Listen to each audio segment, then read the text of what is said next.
So if you take a look at the wires and cable segment, lots has been happening over there, but this is a more broader roundup on everything that's happened in the segment. So let's deep dive over here and take a look at what this segment has been doing, what the growth rate is over here. Now, historically, cables and wires are a segment that grow at about 1.5 times of GDP. But the kind of growth that we've been seeing in FY25, 90,000 crore rupees was the cables and wires market size in India, expected to inch up all the way to 1.5 lakh crores by FY29. That would imply a 5-year CAGR of 13%, and that in turn implies that this industry is growing at 2x the GDP growth from the traditional 1.5 times. So we're expected to see much more momentum in this sector going ahead. Let's understand where the demand comes from. The key end-use sectors for wires and cables are power generation and TED, renewable energy, data centers, real estate, infrastructure, railways and metros, defense and EVs, manufacturing and semiconductors as well. Let's talk about how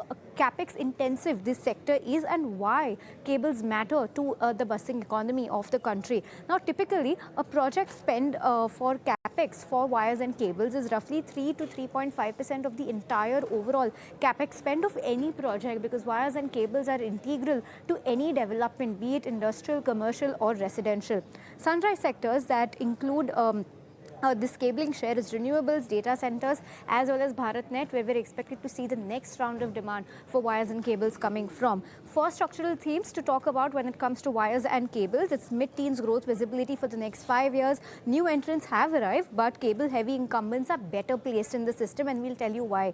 Exports opportunity. India has a global share to rise multifold when it comes to the global share of exports of wires and cables, and margins are protected via fast commodity pass-through. Let's understand each one of these. The competition has heated up, no doubt.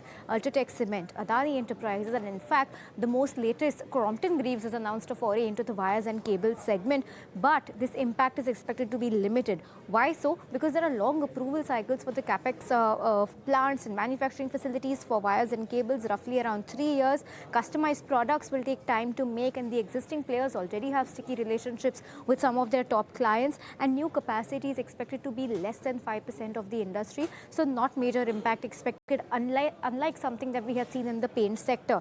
The export opportunity, let's talk about that for wires and cables. FY20 exports were at 4,900 crore rupees, FY25 at 14,500 crores. So that's a very big jump and a CAGR of about 24%. India's share in the global market is just 0.6%, which means there is huge leg room to grow over here also. And the key demand drivers here are going to be the China Plus One theme, renewables, and grid modernization from Middle East, Europe, as well as Australia.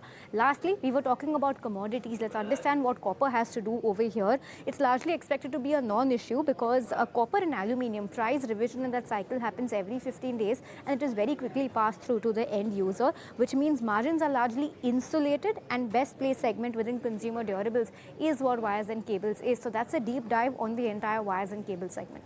Yes, but I'm curious to know how valuations reflect all of that, Snehi, and we'll try and get that perspective as well for you viewers tomorrow, maybe.